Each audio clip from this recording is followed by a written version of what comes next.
the man coming off a monster year last year, his second year with the New York Giants.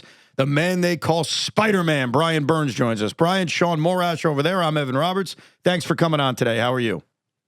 Appreciate you. I'm doing good. What about yourself? Fantastic. How you feeling? I mean, healthy, good to go for your third year as a New York Giant?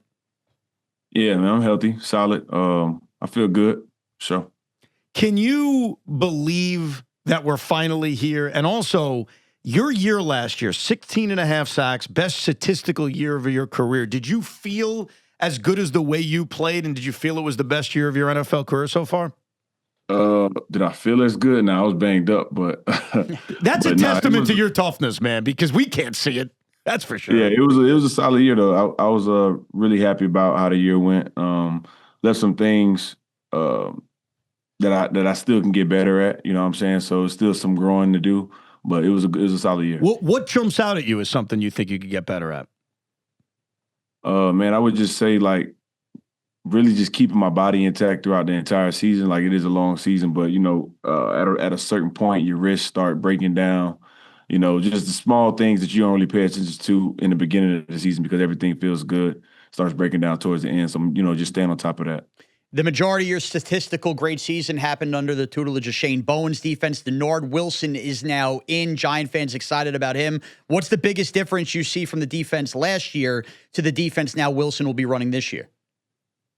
It's a bit more complex. I would say a few more moving parts. I do like how detailed it is. You know, if everybody's on the same page, it can be a beautiful thing to see. But, yeah, it's just a bit more complex from the defense that we had before. What was your impression during this offseason with how everything played out with Dexter Lawrence demanding a trade and eventually becoming a former Giant? Me just understanding the nature of the business. I've been through it. So I kind of can feel both sides, both parties. But, you know, that's just how the business go. And, you know, you hate to see one of your brothers leave, but at the end of the day, you got to move on. Do you get involved in something like that when you hear the reports, or is it like you said, it's business? I'm not touching it. Let him figure it out. If he would have asked me for advice, I would give my input, but I wouldn't infer my own advice onto someone that didn't ask for it. Now, you obviously crash off the edge here with Abdul Carter, Kayvon, and the interior with Dexter Lawrence once occupied. Seems to be a spot, I'm not going to lie, Brian, a lot of Giant fans, if they're picking like worrisome areas, it would be the interior of that defensive line. You've worked with these guys all through camp. Where are we at with the interior of the defensive line and the edge kind of playing off it? How should Giant fans feel about that room? I feel like they should feel confident. We got two, major vets in that room. We got a lot of young talent. You know, but the people that's going to spearhead it, I would say, is DJ and Shelby for sure.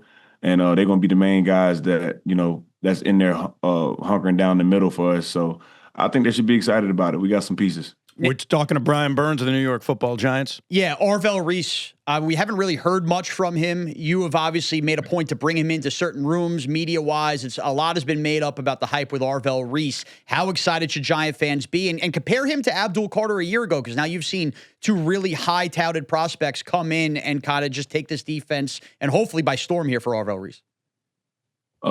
Just comparing the two, they're both very talented. I would just say Arvell's a little more on the quieter side. You know, Abdul will let you hear about whatever he got going on. You know, he'll beat you and let you hear about it. Arvell's more just about action, I would say, unless you get him teed up. But he's been great, man. He's been great. You know, he comes to work. He doesn't say too much. He does what a rookie should do. You know what I'm saying? Being seen, not heard. He knows it's his words, not mine. But he's been doing amazing, man. I really am glad that we added him to the defense for sure. Tiki Barber's usually with us, and when he met Tremaine Edmunds for the first time, he texted us and said, "This man is massive." That was his first impression of Tremaine Edmunds. Obviously, you've seen him around the league, first time being a teammate. What's your early impressions of Tremaine Edmunds, one of the newest members of this team and this defense? Man, Maine's IQ stands out above the other attributes. I mean, obviously, like you said, I've seen him for years. You know, just being around, seeing tape, watching defenses, I've seen him all the time. And we also have the same agent, so pretty close to home. But either way, his IQ stands out to me. It's just like the way how well he knows ball, and you know, especially when it comes down to dropping the coverage and, you know, filling out the zones. Like obviously he has a 6'5" frame, but it goes beyond that. Like his thought process and the way he breaks down the film and breaks down the routes and feels the patterns is what impresses me. So. There's another one of your teammates you had last year into this year in Deonte Banks that's gaining a lot of hype and steam that he might be turning around the narrative that's featured him. How much should Giant fans buy into like the rebirth of Deonte Banks here with Denard Wilson being around him this summer? Man, I would just say, like, just speaking from my experiences and what I've seen, this is the best ball I've seen him play since I've been here.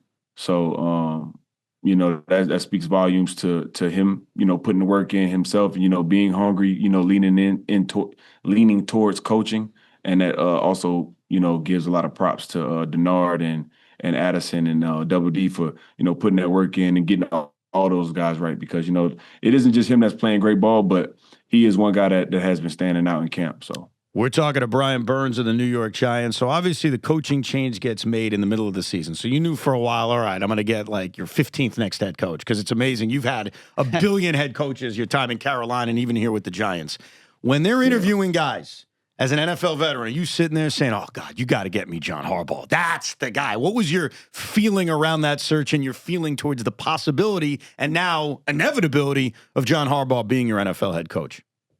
Yeah, when I seen it all, all unfold, I was definitely in Harb's corner. And to see that we actually, at the time, to see that we actually got him, I was very happy, very ecstatic. It was my first time having not my first time, I wouldn't say that.